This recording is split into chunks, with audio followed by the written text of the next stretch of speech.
Alright, it's been a little while since I've done a recording of any sort from the shop. I've got a few improvements, namely I've got a nice little lapel mic now, so hopefully my voice will be more consistent. Also, I don't have to talk quite as loud because I'm currently getting over a bit of a cold, so pardon if I sound like gravel. The other big news is, of course, the 2-in-the-box has shipped from Hasbro and is starting to make its way into people's hands. There's plenty of videos that are going over the hardware sort of in detail, build quality, etc. This might be a little bit more of an echo of that.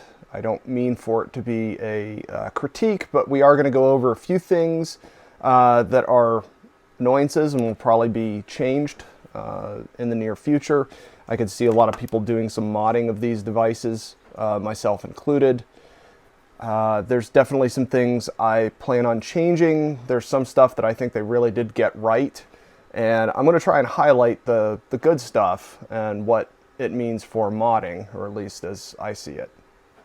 So let's start, I guess, with the trap. And I'm going to throw one more little trick into the mix. And that is, if we get to our new broadcast equipment, there we go. I can switch and add another little, got my iPhone over here, so I've got a nice little picture-in-picture. So let's talk about maybe the PKE first, because this would be easy. So this is the PKE meter. Let's shift things around here. Set that on the floor. All right, PKE. Oh, it's beefy. It is, that's a big boy right there. For comparison, this is the Spirit Halloween. So this one has been weathered, has been completely dismantled and weathered. I will probably do the same thing to this, not so much because I want to replace the electronics in the PKE, but because the paint job is, well, it's standard HasLab at this point. It's got the little bits of silver paint on it, which really comes off easily with some isopropyl rubbing alcohol. And yeah, I can see this going through a nice little two-tone paint job. Give it the Ben Eady special, paint it completely silver first, dab on some latex rubber, and then hit it with black matte, and then you get your, and then rub off the latex, and you've got a nice little paint job that looks like it's actually been shipped. So let's talk about the features. So I'm not going to go into the EMF detection and all that, but we will talk about the basic functionality. So if you press the bottom right button, it'll swing the wings out. Press the bottom left, it'll swing them down. Yes, the buttons are a little touchy. Some people have said, yeah, one button press may send the wings all the way up. I think it really depends on how quickly you press.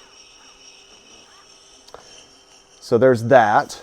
Then, of course, is the taser functionality. So you flip up the safety and you push this upward, and it switches into the taser mode. That's it. And then you just press one of these buttons on the bottom, either one, and it fires the little taser effect. Now, here's where everybody has gotten confused. So if you look inside here, there's a little plastic pin. Hopefully this is visible. We're going to try and make it visible. So yeah, just inside, there's a little plastic pin. Look for it right here. Sorry, I've got a monitor up here, camera down here, camera over here. I'm just getting used to the new setup. Anyways, make sure this is in the down position. So push it down. It would have, and here's one of my first gripes, it would have been nice if this red cover would actually have pushed on this to push it down. But unfortunately, technically you can still kind of push the button up even with this red cover down. But you got to make sure this is all the way in the down position, and you will see this pin pop up. When it's popped up, that means that you can turn these in, and it says 90 degrees. You'll hear the click. When you hear the click, they're in place. And just don't do anything and it'll automatically close because it knows that it's back into its armed position. Okay? So that's it. I'm not really going to cover much else on the way of behavior because I still haven't quite figured out how to make the EMF feature work. Either I'm sitting under a Wi-Fi access point, I've got a ton of gadgets and things plugged in, I could be getting all kinds of interference, so I'm not 100% certain I am doing this right. But what I will note is, and we'll come back to this in a minute, there was discussed a IR or infrared linkage between the PKE and the trap. And that is true. So when the wings are set in the full upright position, you are not going to see it, but behind this lens, in addition to the taser, the purple taser lights, there is also a bright white LED that flashes, kind of like a strobe, and there's an infrared LED, an emitter, that's hidden back here. When the wings go all the way up, there's a bright flash. It's actually pulsing a code. That one singular code is what affects the trap. And I will go through a little bit of how I was able to actually decode that with another device. If you've seen the Flipper Zero, this is a fun little hacker device. I was able to capture some of the infrared signal, get some data points, and confirm that yes, there is a code that if you play it back against the trap, you can make it emit the ghost sounds without the PKE. Oh, and then to turn it off, I found if you press the bottom left here, or the upper left, I'm sorry, that turns it off. I think the upper right is the scripted mode, except I can't quite figure out if that is what it normally would do. So still working on that. All right, so that's your PKE meters. We'll turn that off. All right, so let's talk Ghost Trap. I've got a few things on the table here we're gonna go through, but first making room. All right, so the two in the box. This thing, like the PKE, it's beefy. It is pretty heavy. It's got 4 AA batteries in it, which themselves aren't that heavy. But there is a lot of metal parts on here. This front panel is metal. The side panel, this sheet here, is all metal. I believe this piece here, while it comes off, it is, I think it's plastic. Yeah, that's plastic. You could tell. It's very cold in the workshop. I can definitely tell. Yeah, that's metal. That is plastic. And the same over here. This is metal. This is plastic. This is plastic. And the faux resistor is also plastic. Let's turn that a little bit. All right. So what can we do with the trap? Well, first, you'll disconnect the cartridge. You'll need a Phillips head screwdriver to remove the 2 screws on the battery door, pop that open, put in your 4 AA batteries, and you're ready to rock and roll. Now, one of the first things I wanted to see was, what is this connector down here? And thanks to the Experience Explorers channel, who did not only 1, but 2 in-depth, total of 2 in-depth teardown videos, answering some of the questions. One of them was mine, and that was, can you give more of a close-up of this? Well, I didn't get measurements off of it, and I wish I had, or wish he had, because I had stupidly gone out and I managed to, I did find the connector. It is called a blade connector. It is actually very common in drones or laptops. It is basically a laptop battery connector. So you've got the male side, female side. Basically, when the 2 come together, the blades insert into the socket. Now, this is quite genius from Hasbro. This was a good idea on their part. And that's because if they use something like a DB9 as some sort of serial connector, there is a high probability that the pins could be bent. This, if you could see these, this is a 2.5 millimeter pitch connector. And apparently, and This is pretty robust, and it works just fine. So this is 2.54 millimeter, and apparently that's too big. So Hasbro ended up using a 2 millimeter pitch connector. So losing 0.5 millimeter for 13 pins shrinks it down to the appropriate size. I cannot tell you how difficult it is to locate a 13 pin 2 millimeter pitch blade connector. It is nigh impossible. I've been trying. I had to get these 2 pairs of these. It cost me $10 or 12, including shipping, for the wrong ones. I cannot seem to locate a replacement, and the reason why I was looking for that was I would have loved to make another cartridge and use the exact same connector and have it hot swap with the outer shell, and unfortunately I just can't. So I may put that out there. I'll tell the community here's the type of connector this is. Here's the size. Here's the specs. But yeah, good luck trying to find this particular part. Anyways, so yeah, they use a blade connector. So even if there's a slight offset, these should snap together quite easily, and the device will make good contact when it slots in there. And it's got two pairs of wings, 2 at the top, 2 at the bottom, and they fit inside of a little track right on the edge. You see that little notch? So that's the only way that can go in there, and you get a little sparking noise when it's connected, and this light back here just lit up real quick. So let's talk a little bit about what they added in here and what this does.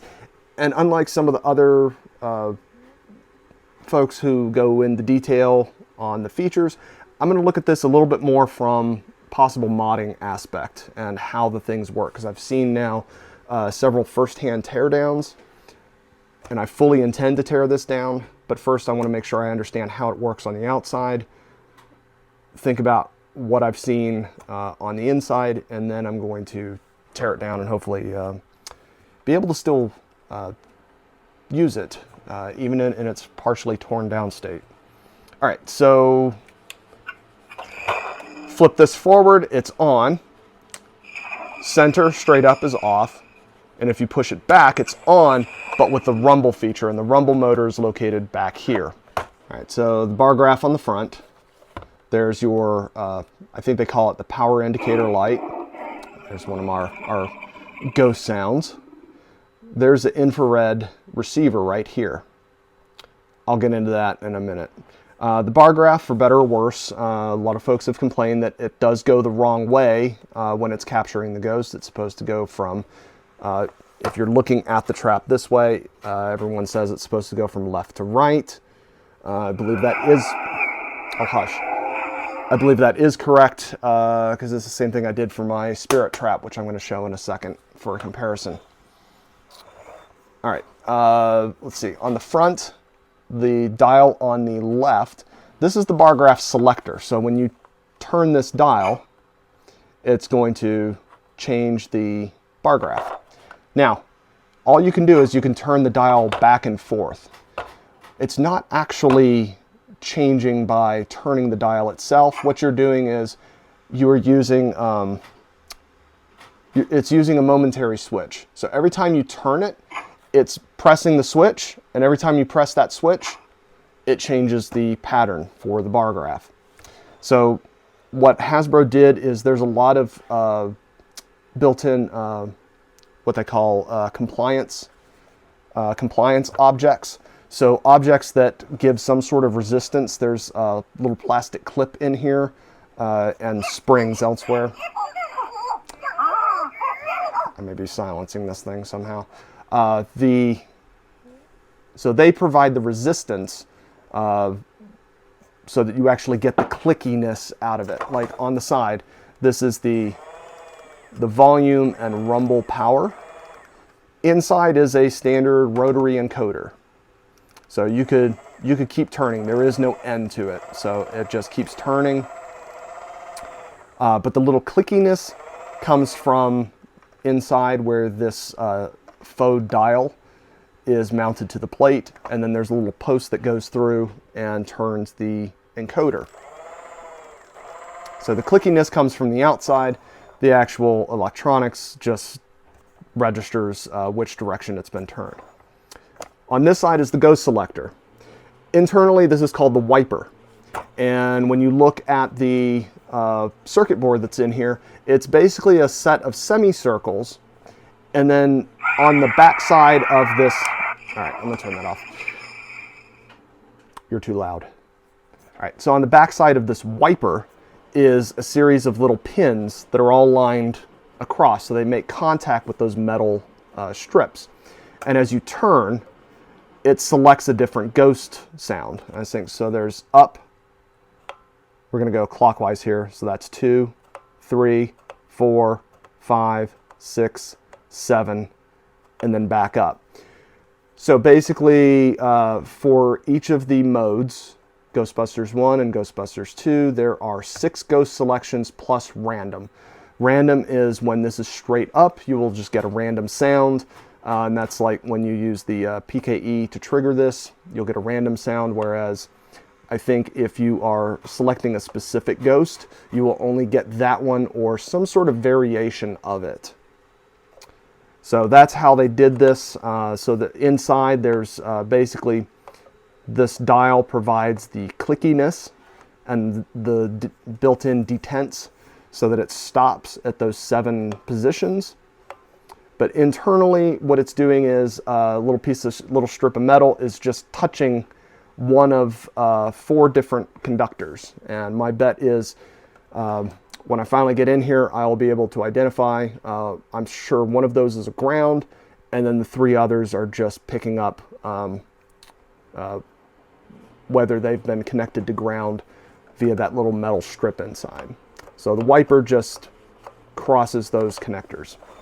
All right, also on here are hidden connectors. So we've got some compliant devices in here that hold these little sidebars on. And where's my silver? And Adam Savage already went over this when he did his video. There's a little tab. So on the red one, there's a little raised bit right there.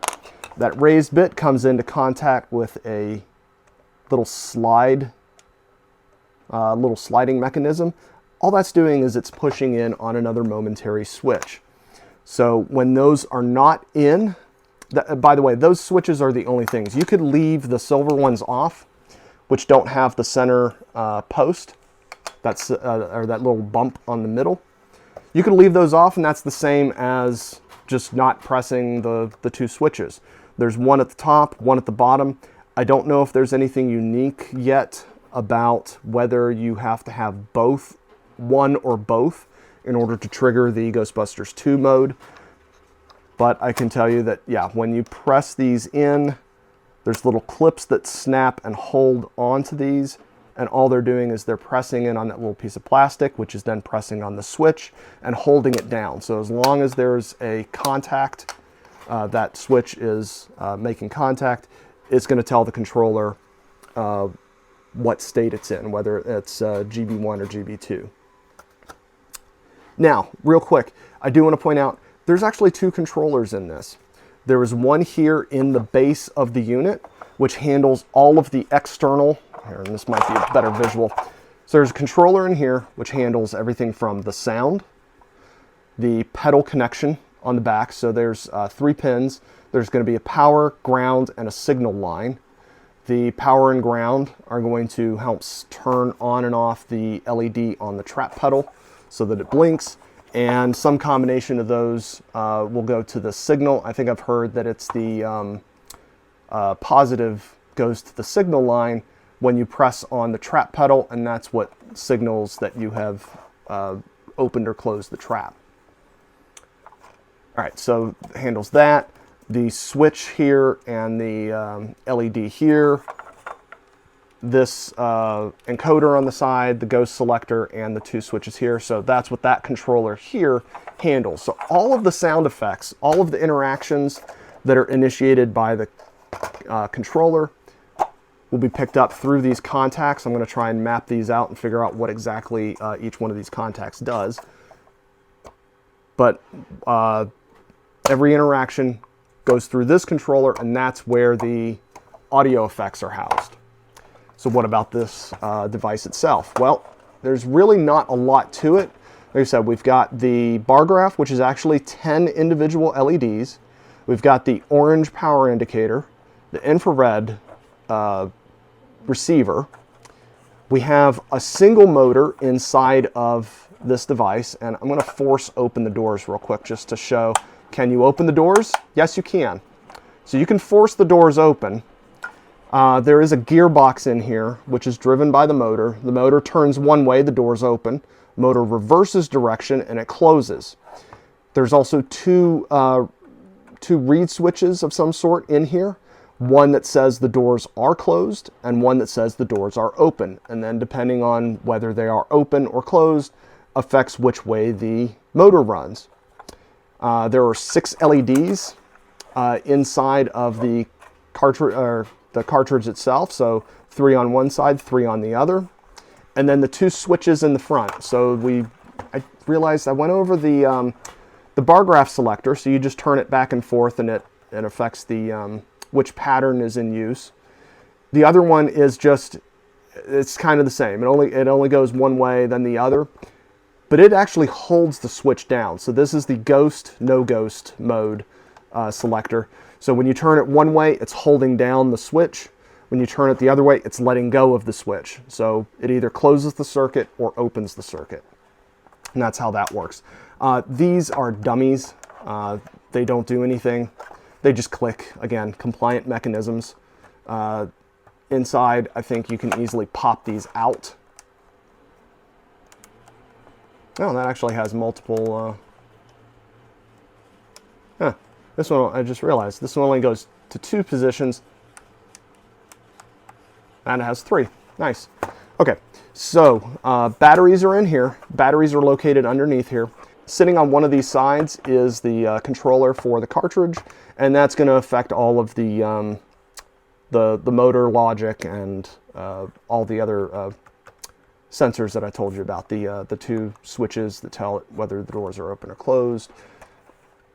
What I can tell you is this silver inner compartment, this thing does tear down pretty easily. This center silver part can come out. Once that is out, there is a lot more room inside of this trap.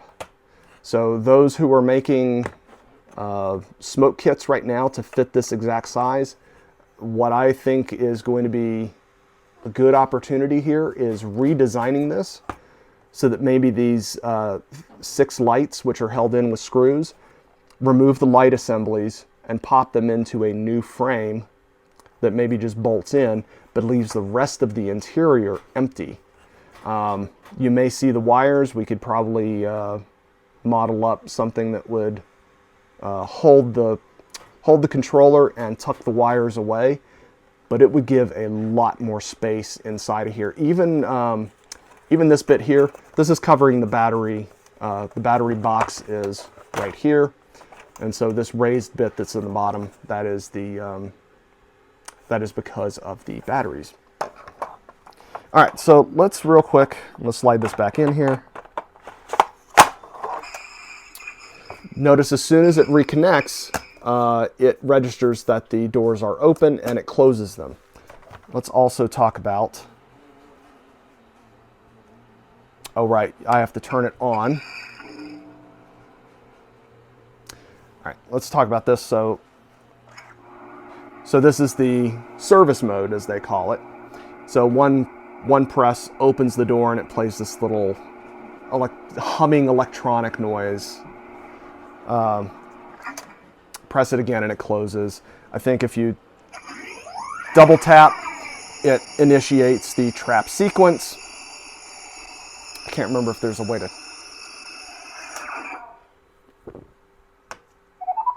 Okay, press it again and it closes. and it does the, yes.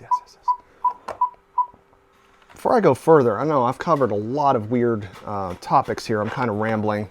This is what happens when I don't have an actual agenda to cover.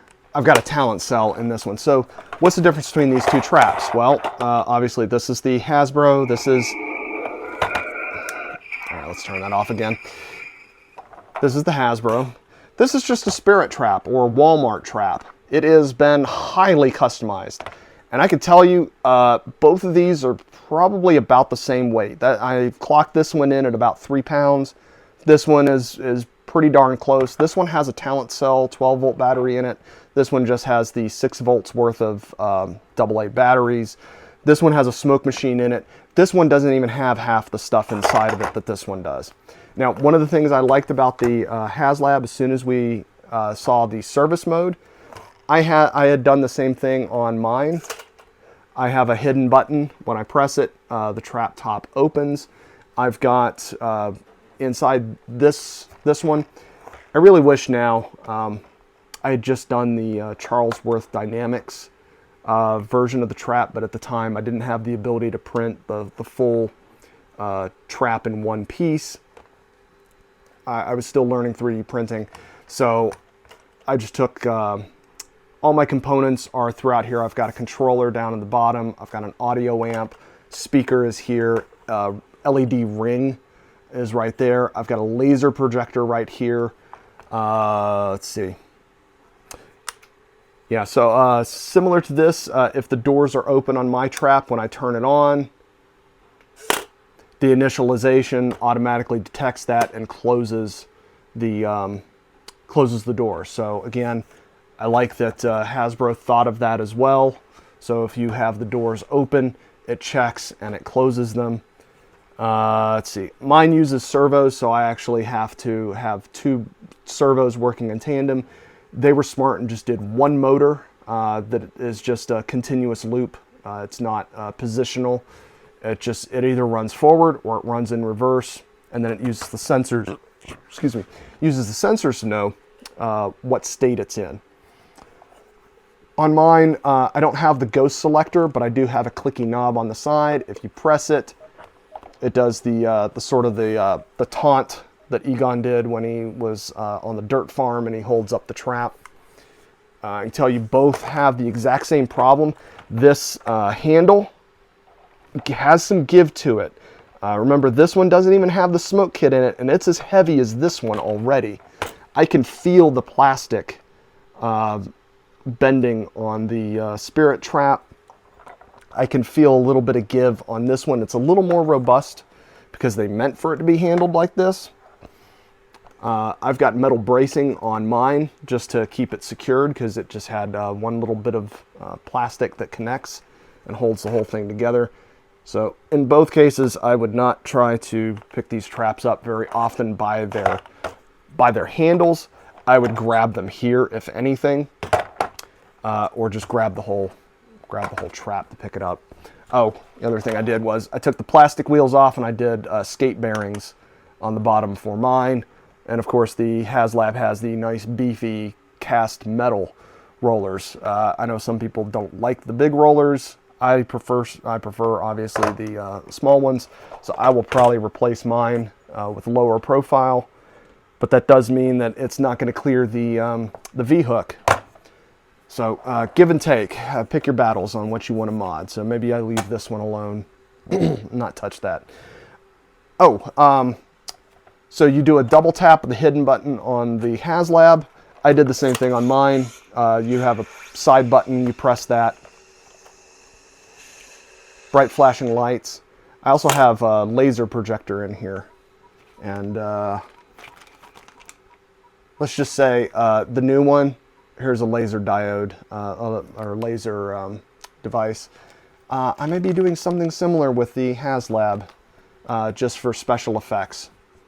The kids love it. It shoots lasers up at the ceiling and does a little projector type effect. Oh, the connector on the back. So we've got on the HasLab, it's a 3-pin. I didn't go the route of using the pneumatic fitting. There was a someone did come up with a way to make the standard push connect fitting work so that it had a positive and negative, and you could use the regular metal connectors to connect with a cable. I had gone the other way, or a different way. I used a RF connector, so basically for an antenna that just screws on. And so I just have one conductor, which means all I can do is mash the pedal and that's it. I do like on the Hasbro, it has the 3 pins, which allows you control over an LED, and the pedal functionality are separate. All right, so I may go and retrofit some stuff and make both traps use the same type of connector for swapping the pedals. Which brings me to the next part, the cables. So what I would have loved to see, so this is the Hasbro. They did fulfill what they said. This is a fairly robust connector. Unfortunately, it's not exactly standard. There is a little more of a standard avionics connector, a GX16 type connector that has multiple pins. This one is 3-pin GX16. I've used a 4-pin GX16 for the attenuator on the proton pack for the GP Star kit. But they are fairly common. They are fairly consistent. The diameter, the pin sizes. What Hasbro did was they used a much thinner, much smaller pin setup, and of course it doesn't mate to any of the existing connectors. Technically, it just barely fits into the socket, but it's reversed. So on this end that has the little cable clamp is the male pins. On a typical GX16 connector, the part that has the clamp has the female connector on it.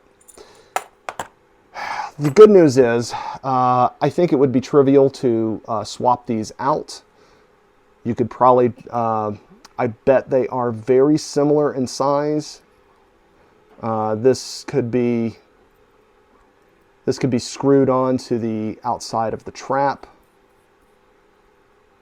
and the faux push connectors, the caps, do fit over them just fine. So standard GX16 connector, this socket side, the recessed side will fit. I do think I see why they did it like this, and that's because it's probably much harder for someone to short out one of the pins, which, like I said, one of these pins is going to be positive, one is going to be negative. You really don't want to short that out because you can cause damage to the electronics. They probably figured if we use a connector that uses the female side on the trap itself, without the pedal connected, it's probably much harder to potentially get something lodged in there to short the pins. So I'm sure for a consumer standpoint, that's why they did what they did. I'm not faulting them. I'm just still slightly disappointed that they had the opportunity to go with a standard avionics connector and they still kind of did their own thing. But hey, they did at least learn from the proton packs and the wands. These connectors, I've not exactly put a weight limit on this. I may try to, just for the sake of science, see how much weight you can put on one of these connectors before it pops off. And if it pops off, I'll just use that opportunity to put on a new connector. So yeah, that's that. On my prop, I think this was a 1/4 inch split loom sleeve over a single, basically over an already sheathed cable. So I think you could easily do a 1/4 inch split loom over this. So if you want to dress this up to look more the part, put your electrical tape and your zip ties on the end, feel free. That would totally work. All right, so we've gone over the trap, we've gone over the pedal, or we've gone over the cable. Let's talk about the pedals real quick. So here's the HasLab. Now I got to give them props. The octal relay really kind of looks the part. It internally, I think this thing could probably be dirtied up a little bit. I can tell that it's plastic in there. Even though it's got shiny paint on it, if this thing at all comes apart, which it looks like it does, I think I will take it apart and sort of dirty it up on the inside a little bit, just to take down some of that plasticiness. The pedal itself is pretty robust. This is a really thick base plate. Compare that to Charlesworth Dynamics model. So since I had the Spirit Trap, I needed to build a pedal for it. So why not use one that is out in the community and pretty readily available. I just got an off-the-shelf octal relay with an octal socket for mine. I think all my 2 project boxes here I just printed. Same with the plate. So yeah, and then the PTFE tubing on the sides. Theirs feels a little more like a silicone rubber. Let's see, what else? Oh, they actually did the connector coming in from the DB6 or DB9 connector. They did the black wire on the inside here. So there's a black wire coming down from that. I forgot to do that on mine. The pedal itself, I think there's a reed switch at the bottom. Same idea with the Charlesworth Dynamics. It has, when you press down, you depress a tiny little button in there. The rubber boot on this I had gotten off of Amazon. It is a golf cart steering wheel boot assembly.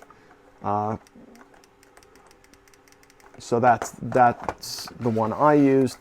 Theirs is not bad. It's definitely rubber. It's definitely going to flex, but it's a very thin rubber, so it wants to bend and sort of, I want to say, ooze out. It wants to push at a very odd angle, so it doesn't have the same sort of really satisfying bellows action that a real rubber boot would have. But yeah, let's see. Overall, not bad. I mean, it's molded plastic. What I would probably do is similar to what I did here. I've actually got a piece of metal that runs underneath my pedal all the way down. I probably should have made it wider to encompass the entire pedal, but I really kind of just centered it so that it fits on a real metal hinge. This one is a plastic hinge, but it seems fairly robust. I still would probably feel better with this being a metal hinge. I may replace that. But yeah, I think if you had a sort of a vector plate underneath this, or replace this entire pedal with something that was actually milled metal, not only would it add a little more heft, yeah, the Charlesworth Dynamic with all these parts actually has a bit more heft to it. This feels extremely light. That's not bad. I'm just saying it feels, not substantial, like a real piece of equipment. Trying to feel where the moving parts are inside this booted section. But yeah, I think if this pedal were given a little vector plate on the bottom, that would help with some of the plastic flexing and make sure that it stays solid. Let's see. Yeah, so I haven't cracked into this yet. I certainly will. Someone did point out that there are hidden screws underneath these 2 bottom feet. So up here, all the screws are visible, but down here they hid them. Don't pry the rubber up. Pry at the plastic, and that should pop out of the these are caps that are pressed into the screw holes. So to take this thing fully apart, at least on the bottom, remove all the visible screws and then pop these out and you'll get to the bottom screws. Let's see. Oh, people have asked, what is this hole for? Mounting. It's a standard 1/4-20 thread, so typical for like a tripod. You can put like a little low profile D-ring or a screw in here. I had actually done something similar on the Charlesworth without really thinking about it, and that was the way I was securing this. I didn't want to secure it from the ribbon cable, although I would kind of trust this. I would trust both. Both are pretty much glued in there.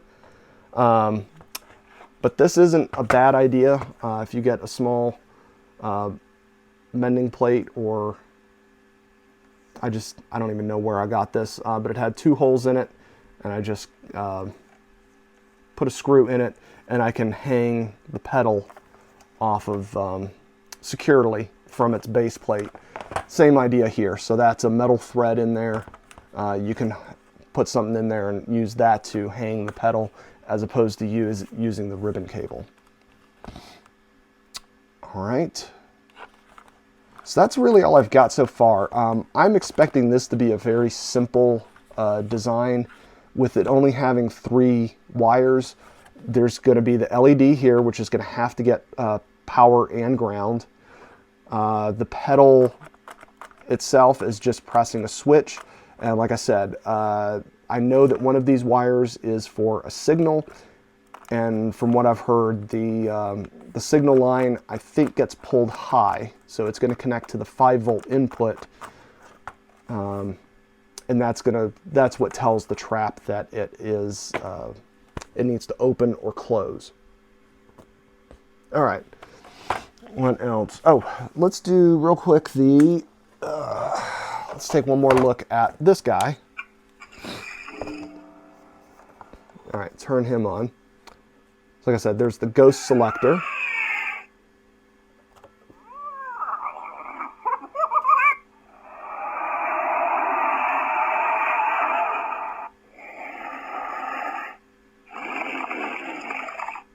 So that's the ghost selector. I'm just going to leave that set.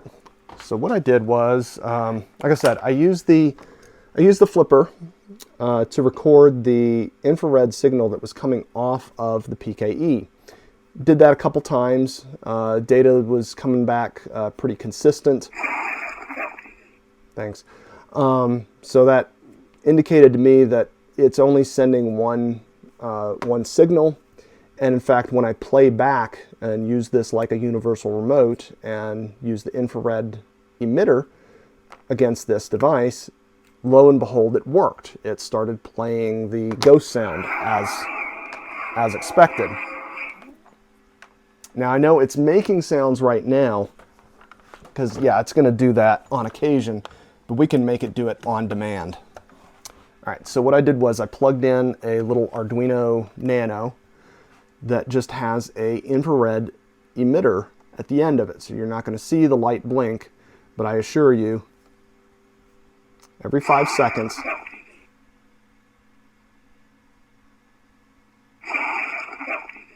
one, two, three, four, five.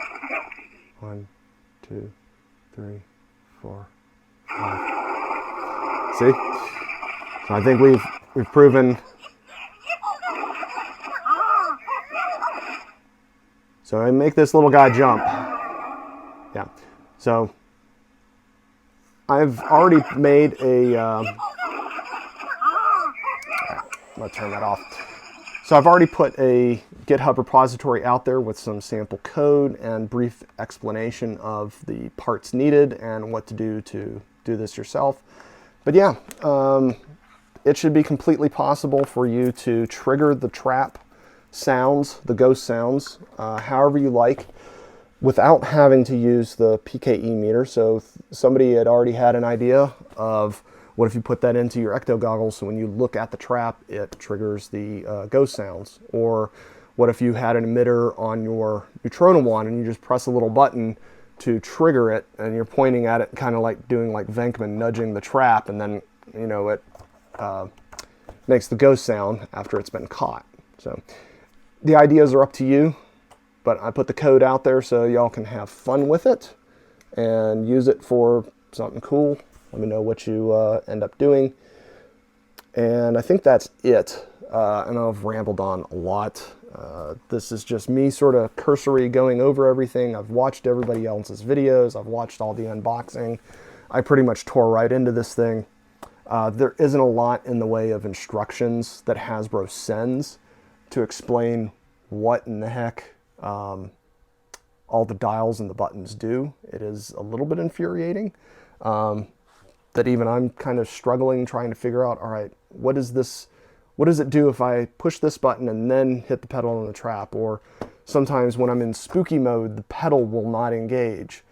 So I've through trial and error trying to get stuff to work has been a little bit frustrating, and I wish Hasbro definitely would have put out a little more in the way of instructions.